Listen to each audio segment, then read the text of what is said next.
नमस्कार, मी यामिनी भामुडकर. हितगुज या कार्यक्रमात आपलं स्वागत. या कार्यक्रमाच्या माध्यमातून आपण तज्ञ डॉक्टरांकडून विविध आजारांवरील उपचार पद्धतींवर माहिती जाणून घेत असतो.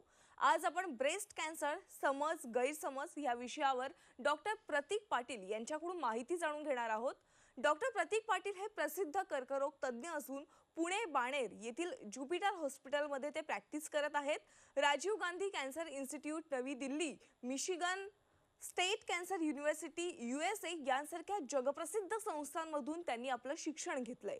ते इम्युनोथेरपी आणि टार्गेटेड थेरपीमध्ये एक्सपर्ट आहेत आणि आज आपण ब्रेस्ट कॅन्सरबद्दल चर्चा करणार आहोत. कारण ऑक्टोबर महिना हा स्तनांच्या कर्करोगासाठी जनजागृती महिना म्हणून ओळखला जातो. ब्रेस्ट कॅन्सरची प्रकरणं मोठ्या प्रमाणावर सध्या पाहायला मिळत आहेत आणि विशेषतः महाराष्ट्रातील शहरी लोकसंख्येमध्ये दर 20 महिलांमागे एक महिला स्तनाच्या कर्करोगाने ग्रस्त आहे, जी अत्यंत चिंताजनक बाब आहे.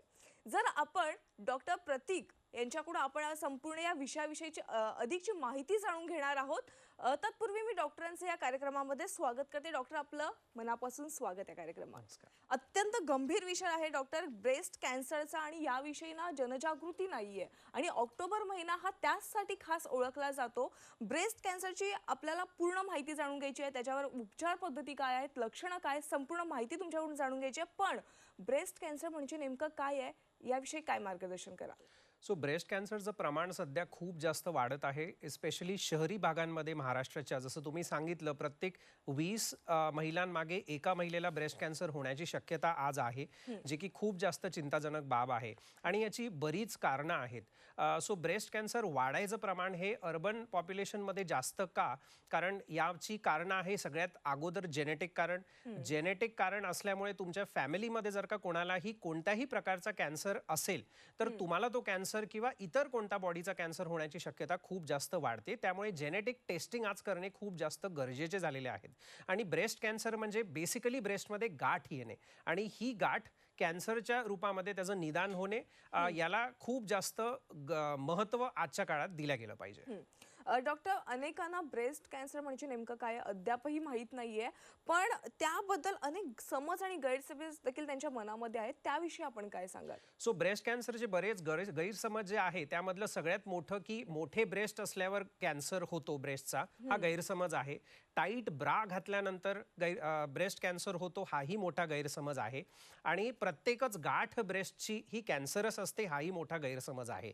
तर असं नसून कोणतीही गाठ याची तपासणी करणं खूप जास्त आवश्यक आहे. तर मॅमोग्राफीच्या स्वरूपात आपल्याला हे कळतं की या गाठी कॅन्सरस आहेत किंवा नाही, आणि त्याचं निदान पुढे होऊन जी काही योग्य ती ट्रीटमेंट त्याला असते ती आपण करू शकतो. फायब्रो एडिनोमा जो नावाचा प्रकार असतो, त्या ब्रेस्टमधल्या फॅट लम्प्स म्हणजे फॅटच्या गाठी असतात. याला कोणत्याच प्रकारची ट्रीटमेंट करायची गरज नसते, याला फक्त ऑब्झर्वेशन आपण करत असतो. बरोबर. डॉक्टर, मगाशी आपण जसं म्हणालात की महाराष्ट्रामध्ये विशेषतः 20 महिलांच्या मागे एका महिलेला स्तनाचा कर्करोग होण्याची संभाव्य शक्यता आहे. पण डॉक्टर, हे ओळखायचं कसं की आपल्याला आता ब्रेस्ट कॅन्सरची सुरुवात होते? नेमकी लक्षणं कोणकोणती दिसतात?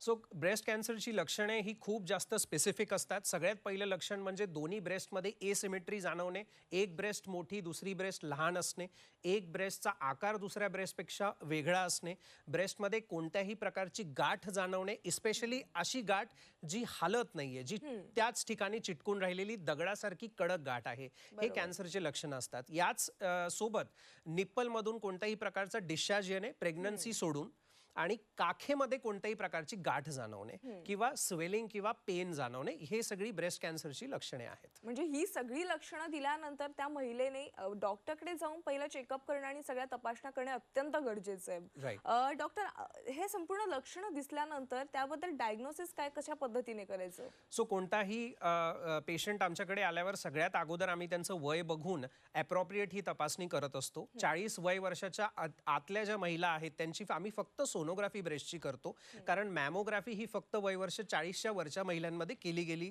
पाहिजे, कारण त्यात रेडिएशन एक्सपोजर असतं. सो महिला जर का 40च्या वरची असेल तर आम्ही मॅमोग्राफी करतो. मॅमोग्राफीमध्ये बायरॅट्स क्लासिफिकेशन नावाचं एक क्लासिफिकेशन असतं ज्यामध्ये आम्हाला एक्झॅक्टली कळतं की ही गाठ कॅन्सरची असण्याची किती % शक्यता आहे. मग त्यानुसार आम्ही पुढे जाऊन बायोप्सी करतो. आम्हाला जर का जास्त संभावना कॅन्सरची वाटत असेल तर. आणि बायोप्सीमध्ये सगळं खरं खोटं जे आहे, कॅन्सर आहे, कॅन्सर नाहीये, त्याची तीव्रता किती आहे, तो कोणत्या टाईपचा कॅन्सर आहे, त्याच्यावर आपण कोणती उपचार पद्धती बेस्ट करू शकतो, हे सगळं बायोप्सीवर कळतं. जसं तुम्ही आता उल्लेख केलात की तुम्ही आधी वय बघता आणि त्यानुसार ठरवता की कोणतं निदान करायचंय, पण साधारणतः कोणत्या वयोगटातील महिलांना ब्रेस्ट कॅन्सर होतो? सो वयोगट हे कोणतंही कॅन्सर हा पहिले जेरियाट्रिक रोग मानला जायचा, म्हणजे वयवर्ष 60च्या नंतर होणारा रोग. पण आता असं नाहीये. परवाच्याच दिवशी कॅन्सरची 20 वर्षाची मुलगी माझ्याकडे आलेली आहे, जिचं लग्न सुद्धा ठरलेलं नाही, ग्रॅज्युएशन सुद्धा कंप्लीट झालेलं नाही. सो सध्या एज मॅटर करत नाही. ब्रेस्ट कॅन्सर हा कोणालाही होऊ शकतो, कारण त्याची जी कारणं आहेत, जेनेटिक कॅन्सर्स, ब्रेस्ट कॅन्सर्स हे खूप कमी वयामध्ये होतात. 20, 25, 30 वय वर्षामध्ये हे ब्रेस्ट कॅन्सर्स होऊ शकतात. पण जे जेनेटिक कारणं नाही आहेत, हे कॅन्सर्स युजली 50 वयोगटाच्या वरच्या महिलांना जास्त प्रमाणात होतात. पण तुम्ही जे म्हणालात की निदान करता, निदान झाल्याच्या नंतर कोणती उपचार पद्धत घ्यायची हे कसं ठरवता आणि कोणती सगळ्यात बेस्ट उपचार पद्धत आहे? सो कोणत्याही ब्रेस्ट कॅन्सरच्या पेशंटमध्ये 3 गोष्टी या खूप जास्त इम्पॉर्टंट आणि मॅन्डेटरी होतात. कीमोथेरपी, सर्जरी आणि रेडिएशन थेरपी. रेडिएशन थेरपी काही महिलांमध्ये आपण अवॉइड करू शकतो depending upon the stage and type of cancer. पण कीमोथेरपी आणि सर्जरी ही बहुतांश 80% ब्रेस्ट कॅन्सर पेशंट्सला घेणं कंपल्सरी किंवा मॅन्डेटरी असतं. पण डॉक्टर, जसं तुम्ही आता म्हणालात की सर्जरी करणं मॅन्डेटरी असतं, पण मग सर्जरी आधी करतात की किमोथेरपीची प्रोसेस आधी करतात? सो हा खूप महत्त्वाचा प्रश्न तुम्ही विचारला आहे या ठिकाणी, कारण यामध्ये मॅक्सिमम कन्फ्युजन हे रुग्णांचं होत असतं. हो. सो कोणतीही गाठ, सिंगल गाठ, 2 सेंटीमीटर पेक्षा आतली गाठ, surgery to be done as the first modality of treatment. पण जर का ब्रेस्टमध्ये 2 सेंटीमीटर पेक्षा वरची गाठ असेल आणि मल्टिपल गाठी जर का असतील किंवा ब्रेस्ट सोबत काखेमध्ये सुद्धा गाठी असतील, ज्याला आपण स्टेज 2 किंवा 3 कॅन्सर म्हणतो, यामध्ये किमोथेरपी करणं पहिले खूप जास्त आवश्यक आहे आणि अशा केसेसमध्ये सर्जरी पहिले व्हायला नको.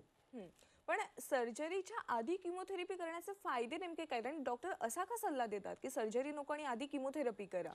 सो हे खूप महत्त्वाचं आहे आणि रिसेंट आपला जो डेटा आहे, सायंटिफिक नॉलेज, पब्लिकेशन, रिसर्च जे आहे ते आपल्याला काय सांगतं, किमोथेरपी पहिले देण्याचे फायदे काय? पहिला फायदा, पूर्ण ब्रेस्ट काढायची गरज पडत नाही, आम्ही फक्त गाठ काढू शकतो. नंतर दुसरा फायदा, त्या ब्रेस्ट कॅन्सरची ट्रीटमेंट पहिल्या दिवशीपासून सुरू होऊन जाते. सर्जरीमध्ये जो कालावधी आपला जातो तो वाया जात नाही. तिसरी गोष्ट, ब्रेस्ट कॅन्सर म्हणजे फक्त गाठ नसते. जितका वेळ आपण वाया घालतोय तितक्या वेळेत ते कॅन्सरचे सेल्स एकाचे 2, दोघांचे 4, 4चे 16 हे डबलिंग रेटनी पसरत जातात. सो किमोथेरपी आपल्या शरीरामध्ये जाऊन इमिजिएटली त्या सेल्सला मारा करते आणि तो कॅन्सरचे सेल्सला बाद करते. त्यामुळे ट्रीटमेंट ही तुमची खूप चांगली होते. परत ब्रेस्ट कॅन्सर तुम्हाला होऊ नाही याच्यासाठी किमोथेरपी पहिले देणं हे खूप जास्त गरजेचं असतं. पण जसं तुम्ही म्हणालात किमोथेरपी देणं पहिलं गरजेचं असतं, पण किमोथेरपी नेमकं काय आहे? म्हणजे ते औषध आहे का, ते इंजेक्शनद्वारे दिलं जातं की गोळ्यांच्याद्वारे दिलं जातं? ती संपूर्ण प्रोसेस कशा पद्धतीने तुम्ही करता? सो किमोथेरपी ही एक खूप सोपी टेक्निक आहे. जे औषधं असतात, इंजेक्शन्स असतात, जसे तुम्ही कधी ॲडमिट किंवा कोणतेही इंजेक्शन तुम्ही घेतलं असेल तर हातामधून इंजेक्शन्स दिल्या जातात. एक्झॅक्टली तसंच हे सुद्धा किमोथेरपीचं औषध तुम्हाला हातामधून दिलं जातं, इंजेक्शनच्या बॉटल्समध्ये, सलाईनच्या बॉटल्समध्ये. हे औषध स्पेसिफिक कालावधीमध्ये द्यावं लागतं. त्याचे डोस खूप स्पेसिफिक असतात आणि त्यामुळे ऑन्कॉलॉजिस्टकडूनच हे औषधं घेतल्या गेली पाहिजेत, कारण त्याची रिॲक्शन्स होऊ शकतात जे ऑन्कॉलॉजिस्टच हँडल करू शकतात. सो ही एकदम सोपी औषधं असतात जी हातामधून देण्यात येतात आणि स्पेसिफिक ड्युरेशनमध्ये 5 तासाला, 6 तासाला, आणि याच्या मधला गॅपसुद्धा इम्पॉर्टंट असतो. 2 डोसेसच्या मध्ये 14 दिवसाचा गॅप किंवा 21 दिवसाचा गॅप दिला जातो आणि काही केसेसमध्ये 7-7 दिवसाचा सुद्धा गॅप याच्यामध्ये दिला जातो. या सगळ्या गोष्टी ठरतात पेशंटला बघून, त्यांच्या कॅन्सरची तीव्रता बघून आणि टाईप ऑफ कॅन्सर बघून, कारण ब्रेस्ट कॅन्सर हा जवळपास 17 वेगवेगळ्या प्रकारचा असू शकतो. डॉक्टर, किमोथेरपी जी संकल्पना आहे ते नाव ऐकूनच अनेकांना धडकी भरते. ट्रीटमेंटचं नाव ऐकलं का लोक खूप घाबरतात. पण यामागे घाबरण्याचं कारण आहे का किंवा काय सांगाल याविषयी? सो किमोथेरपीची भीती ही खूप जास्त पसरवल्या गेली आहे अशा लोकांमुळे ज्यांनी कधी किमोथेरपीचा अनुभव सुद्धा घेतलेला नाहीये. पण मिर्च मसाला टाकून लोक एकमेकांचं ऐकून दुसऱ्यांना हा सल्ला देतात, जो खूप खोटा आहे. 2010 ते 15 पर्यंतची जी किमोथेरपी होती ती खूप बेसिक होती. त्याला लिटरली ऍसिड हा शब्द काही लोक वापरायचे. ती खूप टॉक्सिक असायची. पण आता तसं नाहीये. किमोथेरपीची औषधं आता खूप जास्त ऍडव्हान्स झालेली आहे. आता आपण नॅनो पार्टिकल बेस्ड किमोथेरपी ही औषधोपचार पद्धती वापरत आहोत, ज्यामध्ये हेअर लॉस, उलटी, पोटदुखी, वजन कमी होणे, नख काळे पडणे हा प्रकार होत नाही. ही औषधं खूप महाग सुद्धा नाहीयेत. इझी ऑन पॉकेट ही औषधं आहेत आणि याचं टॉलरेबिलिटी ही खूप व्यवस्थित आणि चांगली आहे. राहिला प्रश्न थोड्याफार साईड इफेक्ट्सचा, ते टॉलरेबल असतात. त्याची पण औषध गोळ्या असतात जे आम्ही तुम्हाला देतो, ज्यामुळे हे पण साईड इफेक्ट्स होत नाहीत. जो मेजर प्रॉब्लेम ब्रेस्ट कॅन्सरच्या महिलांमध्ये असतो तो असतो हेअर लॉस. तर आजकाल आपण कूल कॅप पद्धतीचा पण वापर करत आहोत हॉस्पिटलमध्ये. जेव्हा तुम्हाला ही किमोथेरपी देण्यात येते, कूल कॅप नावाची टेक्निक असते, ज्यामध्ये आम्ही एक कॅप्स डोक्यावर घालतो, ज्यामुळे हेअर लॉस होत नाही. पण डॉक्टर, किमोथेरपी म्हटलं ना की अनेकांना हा समज आहे की याच्यामध्ये फार वेदना होतात, खूप त्रास होतो. याविषयी काय सांगाल? हे कितपत खरं आहे? सो हे बिलकुल खरं नाहीये. मी हे सांगेल की किमोथेरपीचा जर का तुम्हाला खूप जास्त वेदना किंवा त्रास होत असेल तर ती योग्य पद्धतीने दिल्या गेलेली नाही तुम्हाला. सो नेहमी किमोथेरपी जी तुम्ही घेता ती एखाद्या एक्सपिरियन्स्ड ऑन्कॉलॉजिस्ट कडूनच घ्या. जे ऑन्कॉलॉजिस्ट नाहीये त्यांच्याकडून किमोथेरपी कृपया करून घेऊ नये, कारण ही जर का वेगळ्या डोसमध्ये किंवा दिल्या गेलेल्या टाइम फ्रेममध्ये दिल्या नाही गेली तर याचे साईड इफेक्ट्स जे असतात ते सिव्हिअर होऊ शकतात. त्यामुळे ती योग्य माणसाकडूनच दिल्या गेली पाहिजे. डॉक्टर, किमोथेरपी न घेता त्याऐवजी टार्गेटेड थेरपी किंवा इम्युनोथेरपी जी आहे ती घेतलेली योग्य आहे का? सो ब्रेस्ट कॅन्सरची बायोप्सी जेव्हा आपण करत असतो, आता बायोप्सी करणं का महत्त्वाचं आहे, कारण तो तुकडा आपण बाहेर काढून त्याचा अभ्यास करत असतो. तो अभ्यास कशासाठी, की प्रत्येकाचा ब्रेस्ट कॅन्सर सारखा नसतो. जसं मी सांगितलं 17 वेगवेगळ्या प्रकारचे ब्रेस्ट कॅन्सर्स असतात. प्रत्येक ब्रेस्ट कॅन्सरला वेगवेगळी औषधं दिल्यात येतात. किमोथेरपी हे एक औषध नाही, 100 ते 150 प्रकारचे वेगवेगळे किमोथेरपीचे इंजेक्शन्स आज मार्केटमध्ये अवेलेबल आहेत. पण तुमच्यासाठी एक्झॅक्टली कोणतं किमोथेरपीचं औषध द्यायचं हे आम्हाला त्या टार्गेटवरून कळतं, जे तुमच्या बायोप्सीच्या तुकड्यामध्ये आम्ही चेक करत असतो. सो टार्गेटेड थेरपी एक्झॅक्टली तेच औषध असतं जे तुमच्या टार्गेटला आम्ही देतोय, जे आम्ही तुमच्या तुकड्यामध्ये आयडेंटिफाय केलेलं आहे. सो माझ्या ब्रेस्ट कॅन्सरला आणि इतर दुसऱ्या व्यक्तीच्या ब्रेस्ट कॅन्सरची ट्रीटमेंट ही पूर्णपणे वेगळी असते. डॉक्टर, सगळ्यात महत्त्वाचा प्रश्न की इम्युनोथेरपीचा ब्रेस्ट कॅन्सरमध्ये नेमका काय रोल आहे? सो जसं आपण पहिले पण डिस्कस केलंय, इम्युनोथेरपी आणि टार्गेटेड थेरपी. टार्गेट झालं, आपण टार्गेट आयडेंटिफाय करतो तुमच्या ब्रेस्ट कॅन्सरच्या स्पेसिमेनमध्ये आणि त्यानुसार टार्गेटेड थेरपी देतो. आता इम्युनोथेरपी काय? इम्युनोथेरपी म्हणजे तुमच्या बॉडीची रोगप्रतिकार शक्ती वाढवणे, जी कमी झालेली असते. कारण रोगप्रतिकार शक्ती कमी झाली आहे म्हणून तुम्हाला तो कॅन्सर झाला आहे. पण ती रोगप्रतिकार शक्ती वाढवण्यासाठी नॅचरली आपण काय करू शकतो, तर इम्युनोथेरपीचा वापर त्यासाठी होतो. इम्युनोथेरपीचे इंजेक्शन्स असतात, जे सेम जसं किमोथेरपी देतात तसेच दिल्या जातात. 21 दिवसाच्या गॅपवर ते इंजेक्शन्स द्यावे लागतात आणि हे दिल्याने तुमच्या बॉडीची रोगप्रतिकार शक्ती किंवा इम्युनिटी खूप जास्त प्रकारे वाढते, ज्याने तुमचा कॅन्सर पूर्णपणे बाद होतो, त्यांचे सेल्स डेड होऊन जातात आणि तो परत येण्याची शक्यता कमी होऊन जाते. फक्त याच्यामध्ये 2च प्रॉब्लेम्स असतात. एक प्रॉब्लेम म्हणजे इम्युनोथेरपी ही अजून सुद्धा खूप जास्त महाग आहे. 70% इंडियन लोक जे आहेत ते विदाऊट इन्शुरन्स हे घेऊ नाही शकत, कारण नाही म्हटलं तरी 1 वर्षाचा खर्च समवेअर अराउंड 10 ते 12 लाख रुपये त्यामध्ये जातो. आणि दुसरा प्रॉब्लेम म्हणजे ही इम्युनोथेरपी तुम्हाला दीर्घ कालावधीसाठी घ्यावी लागते. फॉर एक्झाम्पल 1 ते 1.5 वर्ष कधी कधी घ्यावी लागते. पण याचा बेस्ट ॲडव्हान्टेज काय, तर ॲडव्हान्टेज हे की याच्यामध्ये कोणत्याच प्रकारचा दुष्परिणाम किंवा साईड इफेक्ट नाही आहे, कारण आपल्या बॉडीची रोगप्रतिकार शक्ती यामध्ये खूप जास्त प्रमाणात वाढते. So side effects as such काहीच होत नाही. पण इम्युनोथेरपीसाठी सुटेबल प्रत्येक पेशंट नसतो, ते आम्हाला आयडेंटिफाय करावं लागतं तुमच्या बायोप्सीच्या रिपोर्ट्सच्या बेसिसवर. जेनेटिकली ब्रेस्ट कॅन्सर होतो का? 100%. सो ब्रेस्ट कॅन्सर जेनेटिक असण्याचे खूप मोठा धोका असतो. जर का तुमच्या आई वडिलांना किंवा वरच्या 3 जनरेशन्समध्ये कोणालाही ब्रेस्ट, ओव्हरी, एंडोमेट्रियमचा कॅन्सर झाला असेल तर तो तुम्हाला पण होण्याचा खूप मोठा धोका आहे. यासाठी आज खूप सिंपल अशी टेस्ट, रक्तामधून जी टेस्ट होते, नॉर्मल टेस्ट होते, BRCA1 आणि BRCA2 ज्याला म्हणतात, ही टेस्ट आम्ही करतो आणि त्याच्यावरून आपल्याला कळतं की जेनेटिक ब्रेस्ट कॅन्सर तुम्हाला होऊ शकतो का. हे फक्तच ब्रेस्ट कॅन्सरला नाही तर breast cancer, ovary cancer, endometrium cancer, cervical cancer आणि मुलांमध्ये त्याच्यामध्ये स्टमक आणि पॅन्क्रियाज आणि प्रॉस्टेट कॅन्सरला सुद्धा लागू होतं. सो जेनेटिक टेस्ट आज प्रत्येकाने ही केली पाहिजे. ही खूप स्वस्त टेस्ट आहे. खूप स्वस्त नाही पण महाग पण नाही आहे. 10 ते 15 हजाराच्या रेंजमध्ये या टेस्टिंग होतात आणि ब्लड सॅम्पलवर या टेस्टिंग होतात. पण याचा उपयोग काय की आम्हाला कळतं की तुम्हाला ब्रेस्ट कॅन्सर होण्याचा धोका किती आहे भविष्यामध्ये. सो यंगर जनरेशननी स्पेशली ही टेस्ट करून घेतली पाहिजे. डॉक्टर, एक खूप मोठा गैरसमज आहे अनेकांच्या मनामध्ये की कॅन्सर झाला म्हणजे संपूर्ण आयुष्य संपलं. खूप लोक घाबरतात. तर ब्रेस्ट कॅन्सरची ट्रीटमेंट झाल्यानंतर, पूर्ववत झाल्यावर, संपूर्ण काही व्यवस्थित झाल्याच्या नंतर आपण पूर्ववत जीवन जगू शकतो का? माझ्या बऱ्याच ब्रेस्ट कॅन्सर, ओव्हरी कॅन्सर किंवा कोणत्याही कॅन्सरची ट्रीटमेंट झालेल्या व्यक्तींचे फोटोज आणि त्यांचे रिव्ह्यूज वगैरे मी माझ्या फेसबुक आणि इंस्टाग्राम पेजला टाकत असतो. तुम्ही त्यांना पर्सनल लेवलवर जाऊन कॉन्टॅक्ट करू शकता आणि त्यांना विचारू शकता. बऱ्याच महिला ज्या CA आहेत, डॉक्टर्स आहेत, इंजिनियर्स आहेत, इनफॅक्ट ट्रीटमेंट सुरू असताना सुद्धा मी त्यांना कधीच सुट्टी घ्यायला सांगत नाही. शुक्रवार किंवा शनिवारी आम्ही त्यांची किमोथेरपी करून, रविवारचा दिवस रेस्ट करून, मंडेला आम्ही त्यांना परत त्यांच्या कामाला जाण्याचा सल्ला देतो. कारण आजकालची जी औषध पद्धती आहे किमोथेरपीची, ही बिलकुल टॉक्सिक नाही आहे आणि कोणता सुद्धा मोठा इश्यू किंवा मोठा दुष्परिणाम होत नाही. त्यामुळे संपूर्ण ट्रीटमेंट झाल्यावर सुद्धा 100% महिला त्यांच्या युज्युअल कामाला, त्यांच्या युज्युअल जे काय जॉब असेल आणि ते कसंही असू, होम मेकर्स असू दे का किंवा खूप जास्त वर्कलोड का असू दे ना त्यांना, ते 100% पूर्ण काम त्यांचे करू शकतात आणि अशी कितीतरी उदाहरणं आहेत. डॉक्टर, ऑक्टोबरचा महिना सुरू आहे आणि हा महिना तुम्हाला देखील माहिती आहे की स्तनांच्या कर्करोगाबाबत आपण जनजागृती करण्यासाठी हा महिना ओळखला जातो.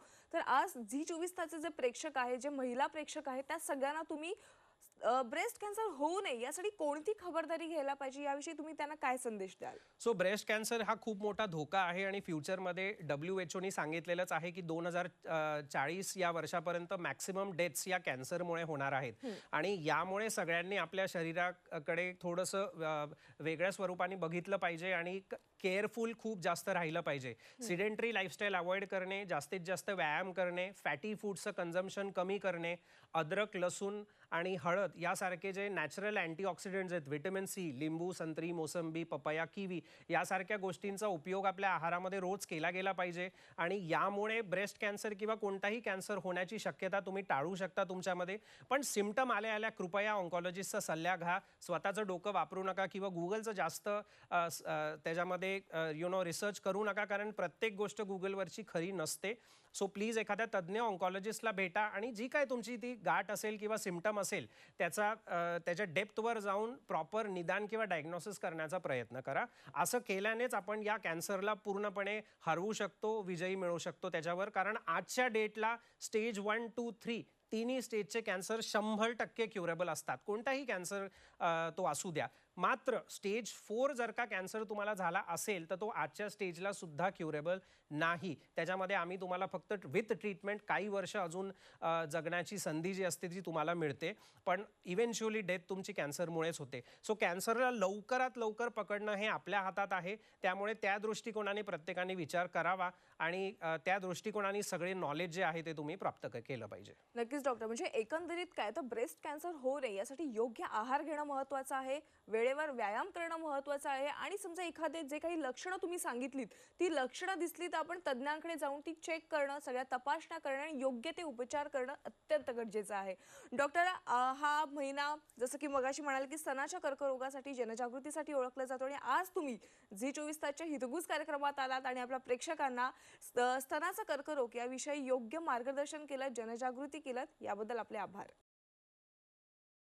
तर प्रेक्षकांनो, आज आपल्याला डॉक्टर प्रतीक पाटील यांनी स्तनांच्या कर्करोगासाठी जनजागृती केलेली आहे. ब्रेस्ट कॅन्सर कशामुळे होतो, त्याची लक्षणे काय आहेत, कोणत्या वयोगटातील महिलांना होतो आणि यावर कोणत्या उपचार पद्धती केल्या जातात या संपूर्ण विषयावर त्यांनी योग्य मार्गदर्शन केलेलं आहे. हितगुज या कार्यक्रमात वेळ झाली आज इथेच थांबण्याची. तुम्ही कुठेही जाऊ नका, पाहत रहा झी 24 तास.